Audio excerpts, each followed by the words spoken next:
은혜를 권하는데요. 우리 다 함께 제목을 한번 읽어보도록 하겠습니다. 시작. 본받는 자. 여러분에게 한번 질문해 봅니다. 여러분은 여러분의 삶 속에 사랑 받음이 먼저일까요? 사랑을 주는 게 먼저였을까요? 여러분은 여러분의 삶 속에 내가 사랑을 받으면서 시작했다, 아니면 나는 사랑을 주면서 시작했다? 그렇죠. 여러분, 우리가 응애하고 태어날 때 누구의 사랑을 받고 태어나지 않습니까? 특별히 부모님과 어머님이 이렇게 힘주어서 우리가 응애하고 태어나는데, 이 땅의 시작을 가만히 보면 어쩌면 100% 맞지는 않겠지만 의미로 본다면 이 땅에 우리는 응애하고 태어날 때에 부모의 사랑을 받음으로써 이 땅에 태어났다라고 말할 수 있을 것입니다. 그것이 사랑이 끊임없이 이루어졌기에 오늘도 우리는 이 삶을 살아갈 수 있다라고 말할 수 있는 것이죠. 여러분, 이와 같이 끊임없이 변함없이 이 부모의 사랑을 받고 자라난 사람들은 결국 이 따뜻한 사랑을 가지고 부모의 삶을 하나하나 닮아가는 것이 바로 자녀의 모습이라고 말할 수 있을 것입니다. 그래서 여러분들이 부모의 사랑을 많이 받으면 부모를 많이 닮는 것이 아마 가정의 모습이라고 말할 수 있을 것입니다. 여러분의 자녀는 그렇기 때문에 누구를 더 많이 닮았겠습니까? 여러분을 많이 닮았겠죠. 생김새, 말투, 인격, 삶의 모든 형태들을 가만히 본다면 우리의 자녀들은 바로 우리의 삶의 모든 것을 보고 본받고 그대로 카피했기 때문에 가족이라고 말할 수 있을 것입니다. 여러분, 이처럼 우리가 이 땅에 살아갈 때에 우리는 하나님의 사랑을 받은 자로서 세상이 시작되어졌고 또 이 땅을 살아가는 존재라고 말할 수 있을 텐데, 여러분, 이 사랑을 받았다라는 것을 바로 사도 바울은 오늘 우리에게 에베소 성도들에게 향한 편지를 담아서 우리에게 설명하고 있습니다. 우리 한번 1절의 말씀을 다 함께 한번 읽어봅니다. 1절입니다. 시작. 그러므로 사랑을 받은 자녀같이 너희는 하나님을 본받는 자가 되고. 아멘. 사랑을 받은 자녀같이 라고 말합니다. 이 땅에 성도는 하나님의 아버지의 사랑을 받은 자녀라 라고 말을 합니다. 여러분, 이 땅에 사람이 창조되었을 때에 누구의 형상을 받고 누구의 형상대로 창조되었을까요? 하나님의 형상대로죠. 창세기 2장 27절에 보면 자기의 형상 곧 하나님의 형상대로 사람을 창조했다, 이런 말이 등장을 합니다. 여러분, 그렇다면 사람들의 마음속에 하나님의 인격과 하나님의 성품이 담겨져 있는 것이죠. 그 뜻대로 섭리로 살아가면 결국은 하나님을 닮는 존재가 된다는 것입니다. 특별히 사도 바울은 오늘 본문의 에베소 성도들에게 이와 같은 중심에서 하나님의 사랑을 받는 자로서, 하나님의 사랑이 있는 자로서 성도는 교회 안에 신앙생활 속에서 하나님의 사랑이 있기에 하나님을 본받는 자가 되어져야 한다라고 하는 것을 우리에게 일깨워주고 있는 것이죠. 그래서 말씀에 사랑을 받는 자녀같이 너희는 사랑을 본받는 자가 되어야 한다, 이렇게 말을 합니다. 여기 본받는다는 말을 이렇게 바꿀 수 있습니다. 모방한다. 뭐 한다고요? 모방한다, 카피한다는 것이죠. 여러분이 젊으셨을 때 혹은 여러분의 자녀들이 좋아하는 연예인들, 좋아하는 사람들의 말투나 행동이나 이런 것들 따라하지 않습니까? 누가 내가 좋아하는 가수가 노래를 부르면 그 노래와 춤을 그대로 내가 닮으려고 모방을 합니다. 말투를 모방합니다. 여러분, 이처럼 예수 그리스도의 사랑을 입은 자는 하나님을 가까이 하고 하나님을 모방하는 자로서 삶을 살아가야 합니다. 억지가 아니라 사랑하는 마음으로, 존경하는 마음으로 그것을 닮는 자가, 닮아가는 자, 본받는 자가 결국 하나님의 사람이라는 것입니다. 그렇기 때문에 오늘 본문의 이 사도 바울은 하나님의 사랑을 받은 자로서 하나님을 본받는 자가 어떤 자인지, 특별히 교회 안에 하나님의 사람들이 성도들 관계나 이 세상을 살아갈 때에 하나님을 본받는 자의 삶이 무엇인지에 대하여 오늘 우리에게 설명하고 있는 것을 보게 됩니다. 여러분, 첫 번째로 이 사도 바울이 우리에게 전하고 있는 본받는 자의 삶은 무엇이겠습니까? 바로 이것이죠. 함께 한번 읽어봅니다. 시작. 사랑으로 행하라. 사도 바울은 하나님을 사랑하고 사랑을 입은 자로서 하나님을 본받는 자는 바로 사랑으로 행하라는 것을 말합니다. 우리 한번 2절의 말씀을 다 함께 한번 읽어봅니다. 읽습니다. 시작. 그리스도께서 너희를 사랑하신 같이 너희도 사랑 가운데 행하라. 그는 우리를 위하여 자신을 버리사 향기로운 제물로 희생제물로 하나님께 드리셨느니라. 아멘. 너희도 사랑 가운데서 행하라 라고 명령을 합니다. 너희가 교회 안에서 혹은 세상을 살아가는 삶 속에서 반드시 사랑 가운데 행하는 삶을 살아야 한다는 것이죠. 여러분, 사랑 가운데 행한다 이 말을 다시 한번 생각해 본다면 현대에 보면 이렇게 말할 수 있는 사랑 안에서 생활하라.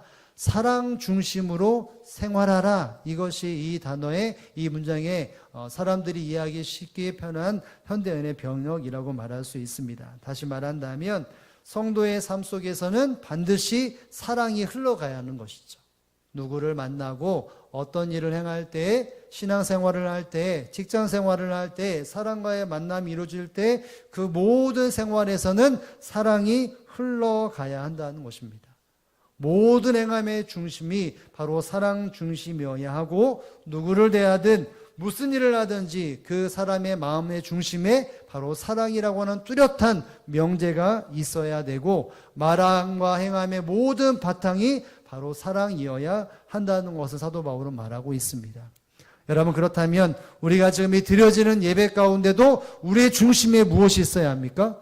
하나님을 사랑하는 마음의 중심에 서 있어야 합니다. 내가 찬양을 하고 내가 말씀을 듣고 내가 기도를 하고 내가 예배하는 그 중간중간마다 내 마음속에 하나님을 사랑하고 존경하고 경외하는 마음이 흐트러지지 말아야 한다는 것이죠. 나를 뜨겁게 사랑하신 그 주님의 사랑을 간직하고 하나님 앞에 이 사랑을 담아 예배하는 저로서 이 시간을 보낼 수 있어야 한다는 것이죠. 그리고 사람을 대할 때, 이웃을 대할 때도 사랑하는 마음으로 대해야 한다는 것입니다. 이리저리 계산하고 계산된 생각 속에서 내가 이 사람에게 이렇게 행했으니까 이 사람은 이렇게 하겠지 라는 생각을 가지고 사람을 대하는 거 아니고 저 사람이 나에게 이렇게 했으니까 내가 이렇게 하면 될 거야, 여기까지 하면 돼, 이와 같은 계산된 마음을 가지고 사람을 대하지 않아야 한다는 것이죠. 즉 자기 중심적인 사고를 가지고 사람을 대하는 것이 아니라 오로지 조건 없이 사람을 대할 때 그 사랑, 무조건적인 사랑으로 사람을 대하는 것이 성도의 마땅한 모습, 사랑 가운데 행하는 것이 바로 이와 같은 삶이라고 말할 수 있는 것입니다. 여러분, 그런데 왜 이렇게 행해야 되겠습니까? 왜 성도가, 왜 사람이 이 땅에 삶을 살아갈 때 이 사랑 가운데 행하고 사랑 가운데 생활을 해야 될까요? 여러분, 그 이유는 바로 앞에 있는 부분에 나와 있죠. 그리스도께서 너희를 사랑하신 것 같이 너희도 그렇게 사랑하라 라고 말합니다. 먼저 사랑을 받은 존재이기에 그 사랑을 흘려보내는 자가 되어져야 한다는 것이죠. 예수님의 사랑, 하나님의 사랑을 바로 모든 성도들이 받았기 때문에 하나님의 사랑, 예수 그리스도의 사랑이 아낌없는 사랑이었고 조건 없는 사랑을 받았기 때문에 모든 사람들을 대하거나 신앙생활의 모든 행함 속에 바로 사랑 중심의 사랑을 흘려보내고 사랑으로 열매 맺는 존재로서의 삶을 살아야 한다는 것입니다. 여러분, 그런데 오늘 본문에 보면 너희를 사랑하신 것 같이 라고 말하는데 예수님이 우리를 어떻게 사랑하셨습니까? 예수님이 우리에게 어떤 사랑을 보여주셨습니까? 2절에 보면, 뒷부분에 보면 그래서 이렇게 말을 합니다. 그는 우리를 위하여 자신을 버리사 향기로운 제물과 희생제물로 하나님께 드리셨다라고 말합니다. 자기를 버리사라고 말하죠. 예수님은 자기의 생명과 자기의 생각과 자기의 모든 삶을 버리심으로 하나님께 드림바 되어지는 사랑을 우리에게 주셨다는 것이죠.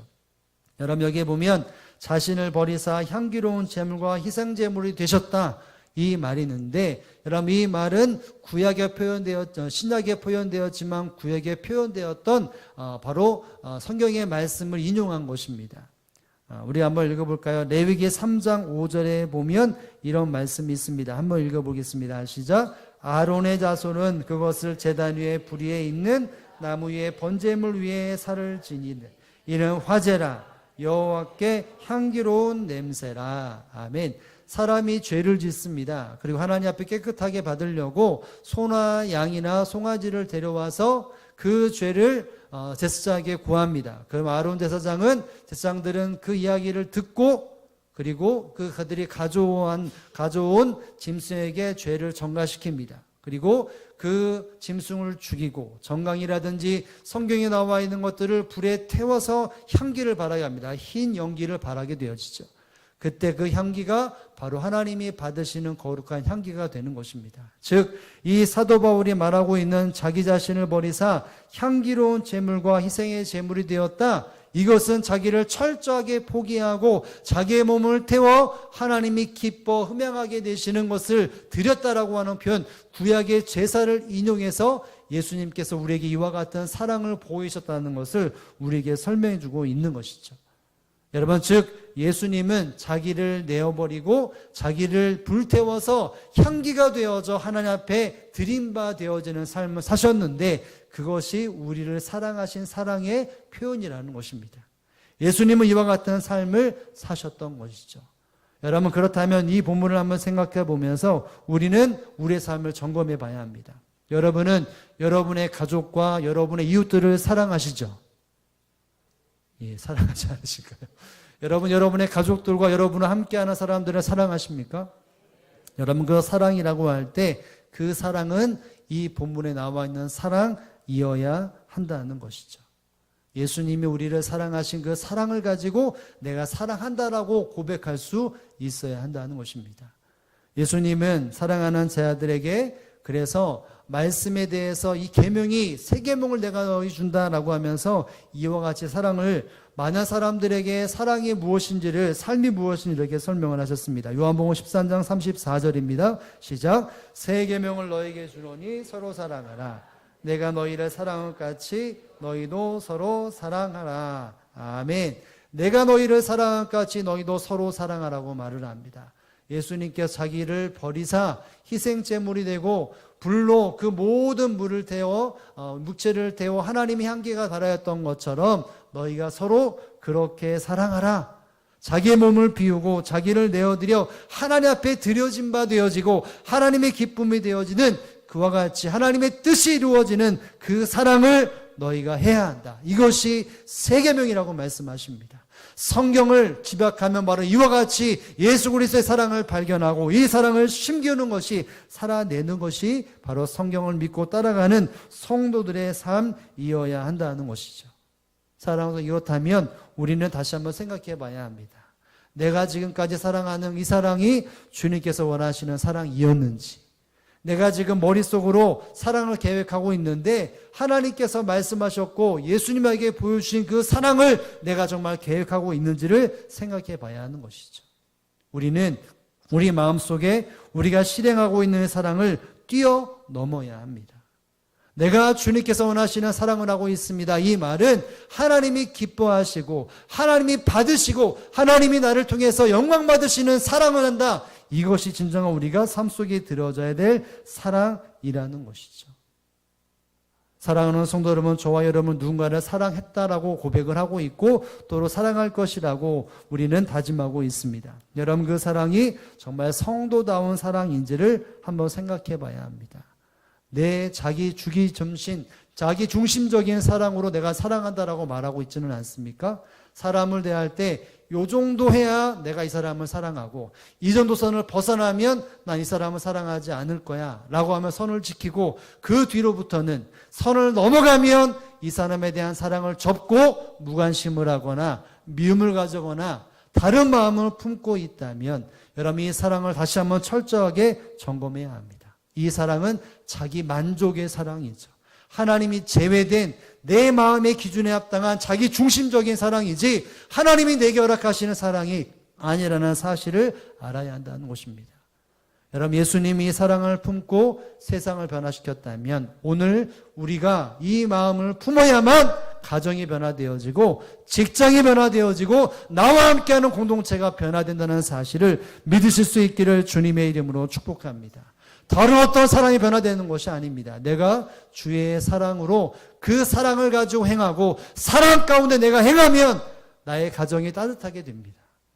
나와 함께하는 직장이 아무리 척박하고 냉랭하다 할지라도 내가 이 사랑을 품고 살아가면 이 사랑으로 말미암아 하나님의 사랑이 드러나고 하나님의 은혜가 드러날 수밖에 없는 것이죠. 내가 모든 사람들을 만날 때 내가 이 마음을 가지고 살아간다면 내가 있는 그 공동체가 변화될 수 있다는 것이죠. 왜죠? 예수님이 그 사랑으로 세상을 변화시킨 것처럼, 나를 변화시킨 것처럼 내가 이것이 사명인 줄로 알아 내가 모든 환경 속에 주님의 마음을 가지고 살아가야 한다는 것입니다. 여러분, 여러분의 삶을 한번 점검해 보시기 바랍니다. 여러분의 삶 속에 누군가를 대할 때 여유가 없고 분주하고 집중하지 못하고 두근두근거리고 뭔가 긴장되어 있는 만남들이 많지 않습니까? 그 원인이 무엇일까요? 여러분, 예수님의 사랑을 가지고 사람을 대한다면 예수님의 여유가 생기고 예수님의 그 넓은 마음이 임하게 되어지는데, 내 중심적인 사랑의 선을 그기 때문에 사람과의 관계가 내 마음에 두근두근거리고 긴장감이 있고 경계선이 세우고 무엇인가 막막한 그 현실 속의 삶을 살아가고 있다고 말할 수 있지 않겠습니까? 그런데 주님의 사랑이 내게 임하면, 변함없고 조건 없는 사랑이 내게 임하면 어떤 사람을 대하든지 주님의 사랑이 내 안에 있기에 나는 변함없는 그 사랑이 있기에 여유가 생기고 폭이 넓어지고 여유가 넉넉함이 소유되는 삶을 살아갈 수가 있는 것이죠. 바로 이것을 바로 하나님을 사랑하고 하나님의 사랑을 받고 하나님을 본받는 자의 삶이라는 것을 우린 다시 한번 기억할 수 있어야 할 것입니다. 그러므로 사랑하는 성도 여러분, 저와 여러분이 하나님의 사랑을 받은 자라면, 그리고 하나님의 사랑을 받아 하나님을 본받는 자라면 나 중심, 자기 중심적인 생활, 자기 중심적인 사랑을 뛰어넘어 바로 주님께서 내게 보여주신 그 사랑의 모든 모습을 카피하여 우리 주님께 영광이 되고 주님께 드려진 바 되어지는 사랑의 열매를 맺는 저와 여러분의 삶이 되시기를 주님의 이름으로 축복을 드립니다. 사도 바울은 두 번째로 에베소 성도들에게 여호와를 본받는 것이 이것이라고 말을 합니다. 함께 읽어봅니다. 시작. 감사하는 말을 하라. 입술의 변화가 뚜렷하게 있어야 한다는 것이죠. 사도 바울은 성도들의 입술이 어떤 것이었는지, 과거 예수 그리스도를 알지 못했을 때 어떤 것인지를 설명을 먼저 합니다. 우리 한번 3절의 말씀을 읽겠습니다. 3절입니다. 시작. 음행과 온갖 더러운 것과 탐욕은 너희 중에서 그 이름조차도 부르지 말라. 이는 성도에게 마땅한 바니라. 반드시 금해야 된다는 것이죠. 이것이 성도에게 마땅한 것이라고 말합니다. 하나님을 본받는 자는 반드시 이와 같이 마땅한 바를 행해야 되는데 그것은 금하는 것이죠. 음행과 온갖 더러운 것과 탐욕은 너희 중에 그 이름조차도 부르지 말라. 음행이라고 하는 어떤 형식이 갖춰 있는 이름들, 제목들, 더러운 것들, 탐욕들, 성적인 접촉되어지는 것들, 사람의 욕심이 채워지는 것들, 그 모든 것들에 대한 이름조차도 절대로 입 밖으로 내밀지 말아라는 것이죠. 마음속에 도사리고 있을 수 있지만 그러나 입 밖으로는 절대로 그것을 내밀지 말라는 것입니다. 이것이 바로 성도에게 마땅하게 주어진 하나님의 명령이고 삶이기 때문인 것이죠. 사랑하는 성도는 여기 나와 있는 음행과 온갖 더러움과 탐욕, 하나님의 영광이 가리워지는 것을 절대로 입 안에 담지 말아야 한다는 것입니다. 그리고 말합니다. 4절에 다시 한번 우리 한번 4절의 말씀을 읽습니다. 시작. 누추함과 어리석은 말이나 희롱하는 말이 마땅치 아니하니 오히려 감사하는 말을 하라. 아멘. 누추함과 어리석은 말과 희롱의 말을 마땅하지 아니하다. 절대로 이것 또한 입술에 두지 말라는 것이죠. 여러분, 누추함이라는 것은 도덕적으로 부끄럽게 만드는 모든 일입니다. 사람들이 법으로 정해놓고 사람의 인류로 정했던 그 모든 것에 대해서 내가 부끄럽게 하는 그 어떤 것도 입에 담지 말라는 것이죠. 그리고 어리석다라는 것은 낮은 지능을 가진 사람이 하는 어리석은 말입니다. 생각하지 않고 그냥 툭툭 내뱉는 말, 사람들에 대한 생각 없이 그 사람이 어떻게 받을 생각 없이 그냥 툭툭 내뱉는 말을 하는 것, 이것이 어리석다라고 하는 말입니다. 희롱이라고 말하는 것은 경박하고 무례한 상스러운 농담이라고 말을 합니다. 하나하나가 참 다 중요하지만 제가 주석에 보니까 이 3절과 4절을 집약시켜서 이렇게 설명이 되어 있더라고요. 성적으로 상스러운 농담이나 다른 사람을 흠잡아 흉보는 말, 이것을 절대로 하지 말라는 것입니다. 성적으로 상스러운 농담, 그리고 다른 사람을 흠잡아 흉보는 말은 절대로 성도들의 있지 않는 것이 마땅하다는 것이죠. 세상 사람들은 이렇게 농담도 하고 이렇게 사람들을 흉을 보기도 하고 사람을 험담하기도 합니다. 그러나 성도는 하나님의 사랑이 비춰진 바 되어지고 하나님을 본받는 자는 이와 같이 세상 사람들이 말하는 언어를 입에 담지 말아야 한다는 것이죠. 그러면서 입에 담아야 할 말이 무엇이라고 말합니까? 뒷부분에 보면 이렇게 말하죠. 오히려 감사하는 말을 하라. 어떤 말을 하라고요? 감사하는 말. 이런 생각과 이러한 유혹이 있다 할지라도 너희는 오히려 그럴수록 더욱더 감사하는 말을 하라 라고 이야기를 말하고 있습니다. 사도 바울은 성도들의 입에 절대 두지 말아야 할 말과 꼭 두어야 할 말을 이야기를 말합니다. 예수 그리스도를 믿었다면, 예수 그리스도의 사랑을 받았다면 입술이 바뀌어야 한다는 것이죠. 세상 살에 살아가면서 느꼈던, 말하고 경험했던, 들었던 그 언어가 이제는 끊어버리고 감사의 중심의 언어들, 감사가 중심에 잡혀있는 수많은 표현들로 그 입술이 열려져야 한다는 것을 말하고 있습니다. 사랑하는 성도 여러분, 그렇기 때문에 성도는 늘 입술에 무엇을 담아야 합니까? 감사를 담아야 합니다. 감사가 넘치는 생활이 있어야 합니다. 언어 생활 가운데 늘 감사의 언어와 그 중심에 담겨있는 언어를 활용함으로써 하나님의 사람이라는 것을 드러내는 존재, 하나님을 닮아가는 존재가 되어져야 한다는 것이죠. 여러분, 감사의 언어 생활이라는 것은 두 가지 의미가 있을 것입니다. 방향적으로. 첫 번째 방향은 하나님께 향하는 감사의 생활입니다. 늘 하나님 앞에 감사의 마음을 가지고 찬양도 드리고 입술로 감사하고 또 물질로도 감사의 표현하는 것, 이것이 하나님을 향한 감사의 생활일 것입니다. 언어의 생활이고요. 그리고 또 하나는 바로 인간, 사람 상호간의 관계 속에서도 감사의 삶을 살아야 합니다. 저 사람과 나와 관계 속에서 감사의 조건을 찾아서 그것을 입술로 고백하는 것, 이것에 힘쓰는 것이 감사의 생활이라고 말할 수 있는 것입니다. 여러분, 저와 여러분은 언제 어디서나 이와 같이 하나님 앞에 감사하고 사람들의 감사의 표현을 잘하고 있습니까?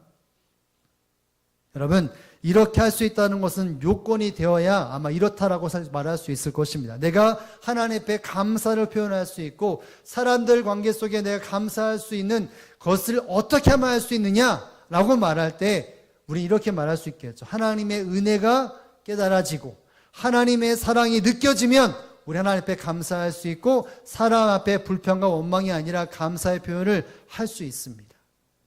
여러분, 맞습니까? 틀립니까? 하나님의 은혜가 여러분의 마음속에 새겨지고 여러분의 시야 속에 하나님의 은혜가 보여지면 하나님 앞에 감사할 수 있고 사람 앞에 감사 표현할 수 있습니까? 없습니까? 있죠.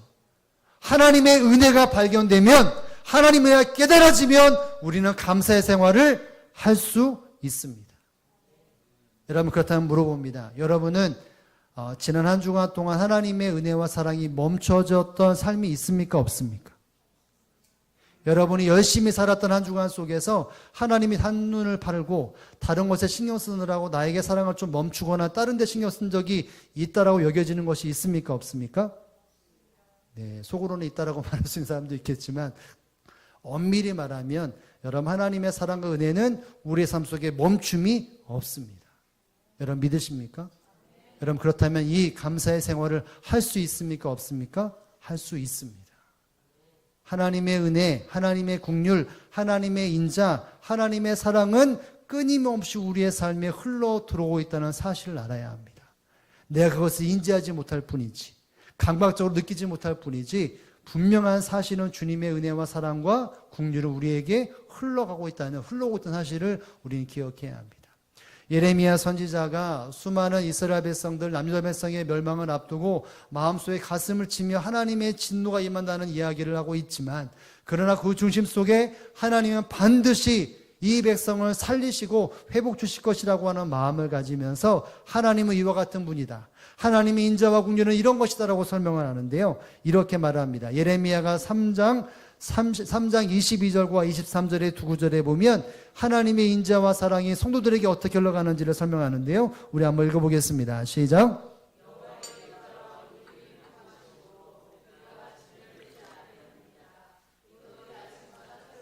주의 성실이 그도소이다. 그지도소이다. 아멘. 여러분 여기 보면 여호와의 인자와 긍휼이 무궁하시다, 영원하다라고 말을 합니다. 하나님이 하나님의 택한 백성들을 향한 인자하심과 긍휼하심, 그 사람은 끊임이 없다는 것이죠. 막힘이 없다는 것입니다. 한이 없다는 것입니다. 그래서 이것이 여기 나오죠. 이것들이 아침마다 뭐하니? 새로우니. 눈을 딱 뜨면 새 아침이 밝아지고 새 날에 시작하면 그와 같은 아침마다 하나님의 인자와 사랑과 긍휼이 성도들에게 임한다라고 말을 합니다. 여러분 그렇다면 이 땅에 살아가는 하나님의 사람들의 삶 속에, 아니 세상 사람들에게는 하나님의 사랑이 끊임없이 멈춤없이 흘러가고 있다는 사실을 우리가 발견할 수 있지 않습니까? 말씀이 이렇게 나와 있다면 우리의 삶에 분명히 이것이 현실이고 이것이 실제적인 생활이라는 사실을 우리는 기억할 수 있어야 하는 것이죠. 여러분 그렇기 때문에 성도들은 어떤 환경에서도 감사할 수 있고 사랑 앞에도 감사의 조건을 찾아 사람들의 감사의 표현을 할 수 있습니까? 없습니까? 할 수 있는 것이죠. 성도가 예수 그리스도를 믿고 살아간다라고 말한다면, 성도가 예수 그리스도를 믿어 변화되었다라고 말한다면 이 사랑의 모습이 반드시 삶 속에 흘러나와야 한다는 것이죠. 여러분 야고보 사도가 행동에 대하여, 믿음의 행함에 대해서 쭉 없이 이야기를 말을 하고 있는데, 특별히 야고보서 1장 26절의 말씀에 보면 믿음의 사람들이 경건하다고 하는 사람이 어떠한 삶을 살아야 할지에 대해서 강조하는 것을 보게 되어지는데요. 우리 한번 읽어보겠습니다. 야고보 1장 26절의 말씀입니다. 함께 읽어봅니다. 시작. 누구든지 스스로 경건하다 생각하며 자기 혀를 재갈 물리지 아니하고 자기 마음을 속이면 이 사람의 경건은 헛것이라. 아멘. 경건하다 생각하는, 경건하게 살아가는 사람이 자기 혀를 재갈 물리지 아니하고 자기 마음을 속이면 이 사람의 경건은 뭐라고요? 헛것이다, 아무것도 아니라고 말을 합니다. 열심히 경건 생활을 하고 하나님 앞에 헌신도 하고 봉사도 하고 물질로도 드리고 경건이라고 하는 삶의 모습이 이렇게 드러나지만, 그러나 삶 속에 여기 말하는 것처럼 혀를 재갈을 물리지 아니하고 자기 마음을 속이면 그것이 헛되다라고 말합니다. 여러분 혀의 재갈을 물리지 아니하고, 이 말을 다른 말로 표현하면 이런 말입니다. 함부로 말을 내뱉는 것, 함부로 말을 내뱉는 것이 혀의 재갈을 물리지 않는 것입니다. 여러분 이 말은 좋지 않은 말이겠죠. 하나님이 기뻐하지 않는 말, 오늘 읽었던 본문의 3절과 4절에 나와 있는 음란과 더러움과 희색하는 것과 모든 이와 같은 세상적인 말을 그렇게 내뱉으면 하나님의 사랑의 언어가 아니라, 그 마음이 아니라 이와 같이 세상 사람들의 말하는 것을 입에 담고 하나님 앞에 합당하지 않은 말을 하고 사람들의 말하면 무엇이 헛된다고요? 경건이 헛된 것이라고 말을 합니다. 열심히 무엇인가 헌신을 하고 열심히 무엇인가 하나님 앞에 이러저러한 일을 많이 했다가 어느 순간 내 입술에 재갈을 물리지 않고 사람들을 비방하거나 교만에 빠진 말하거나 하나님의 영광을 가리우거나 사람의 마음에 대해서 이렇게 향하면 그 모든 헌신과 그 모든 경건이 어떤 것이라고요? 헛것이 된다라고 말합니다. 얼마나 안타깝습니까? 하나님의 사람들이 어렵게 살아가면서 하나님의 몸된 교회를 세워나가고 믿음을 지켜나가는, 수많은 환경 속에 그 믿음을 지켜나가면서 입술을 제어하지 않고 혀를 재갈 물리지 않고 함부로 말하는 것을 내 입에 딱 막지 않고 그냥 흘려보내면 그 모든 것이 헛것이라고 말하고 있습니다. 사랑하는 성도 여러분, 저와 여러분의 삶이 이와 같지 않기를 주님의 이름으로 축복합니다. 내가 주님 앞에 열심히 헌신하고 경건한 생활에 수많은 생활을 했다면 내 입술에 재갈을 물려야 합니다. 함부로 입술을 열리지 말아야 한다는 것이죠. 내 마음속에, 생각 속에 떠도는 수많은 것들, 하나님의 말씀에 어긋나고 내 중심적인 모든 언어들에 대하여 철저히 막아야만이 하나님 앞에 나의 헌신행과 나의 경건 생활이 하나님 앞에 그대로 연락되는 삶을 살아갈 수 있는 것이죠. 사랑하는 성도 여러분, 다시 한번 이 말씀을 우리의 마음속에 새길 수 있기를 주님의 이름으로 축복합니다.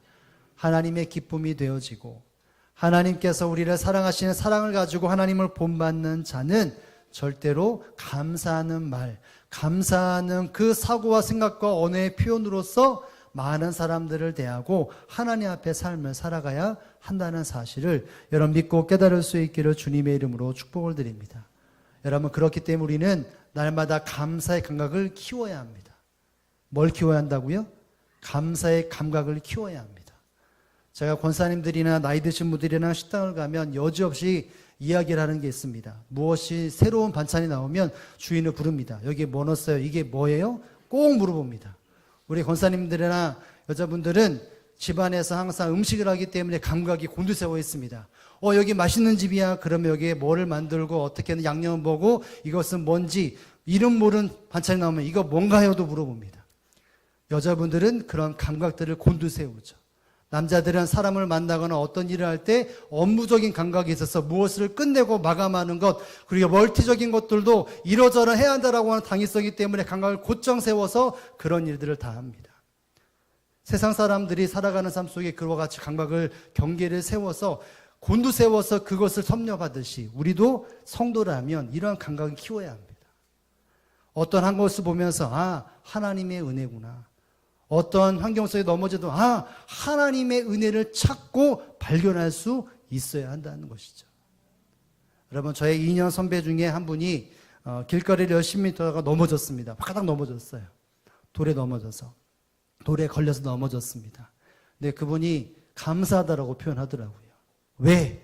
내가 넘어진 것이 감사하다. 다른 사람들이 넘어지고 어린아이가 뛰어지다가 넘어지면 얼마나 깨지겠냐. 그러면 내가 넘어져서 돌을 치우더라고요. 이 이야기가 약 30년 전의 이야기입니다. 제 머릿속에 아직까지 기억이 남는 이 장면이 아직 저의 신앙 속에도 약간 흔적이 남아 있습니다. 여러분 우리의 삶 속에 감사의 감각이 키워지면 그것까지도 감사할 수 있죠. 내가 예배할 수 있는 것도 감사인 것이고 내가 지금 예배할 때 이 자리에 이렇게 하는 것도 감사할 것이고 나의 사랑하는 가족들이 함께하는 것도 감사일 것이고 내가 이렇게 하나님 앞에 헌신할 수 있는 것도 감사인 것이고 내가 성경을 볼 수 있는 것도 감사인 것이고 내가 숨 쉴 수 있는 것도 감사할 것이고 더 넓게 한다면 내가 가정을 이룬 것도 감사하는 것이고 때를 따라 차를 주신 것도 감사하고 자녀들에게 좋은 환경도 주신 것도 감사하고 자녀들이 건강하게 한 것도 감사하고 여러분 우리는 감사의 감각을 키우면 키울수록 하나님을 본받는 자가 된다는 사실을 믿고 깨달을 수 있기를 주님의 이름으로 축복합니다. 다른 어떤 감각만큼 감사의 감각도 키워야 합니다. 날카롭게 키워야 합니다. 그럴 때 우리 주님이 기뻐하시는 삶을 살아갈 수 있는 것이죠. 그러므로 사랑하는 성도들 이 한 주간 우리가 살아갈 때에 하나님의 주님의 사랑을 받은 자녀로서 그리스도를 하나님을 본받는 자로서 이 한 주간을 사시기를 주님의 이름으로 축복합니다. 이 한 주간은 우리에게 세월을 아끼라고 주신 바로 기회의 날입니다. 이 환경 속 이 한 주간 동안 사랑 가운데 모든 일을 행하고 나 중심적인 생활이 아니라 예수님이 나에게 주신 그 사랑 가운데 모든 사람들에게 사랑을 흘려보내고 모든 환경 속에 주님의 허락하시는 감사, 세상에 입 밖에 담아지는 모든 말을 이제는 끊어버리고 오직 감사의 고백으로 주님 우리를 사랑하신 사랑을 받은 자로서 그 그리스도를 그 하나님을 본받아 주님의 형상 하나님의 형상을 닮아가는 이 한 주간과 저와 여러분의 삶이 되어지기를 주님의 이름으로 축복을 드립니다.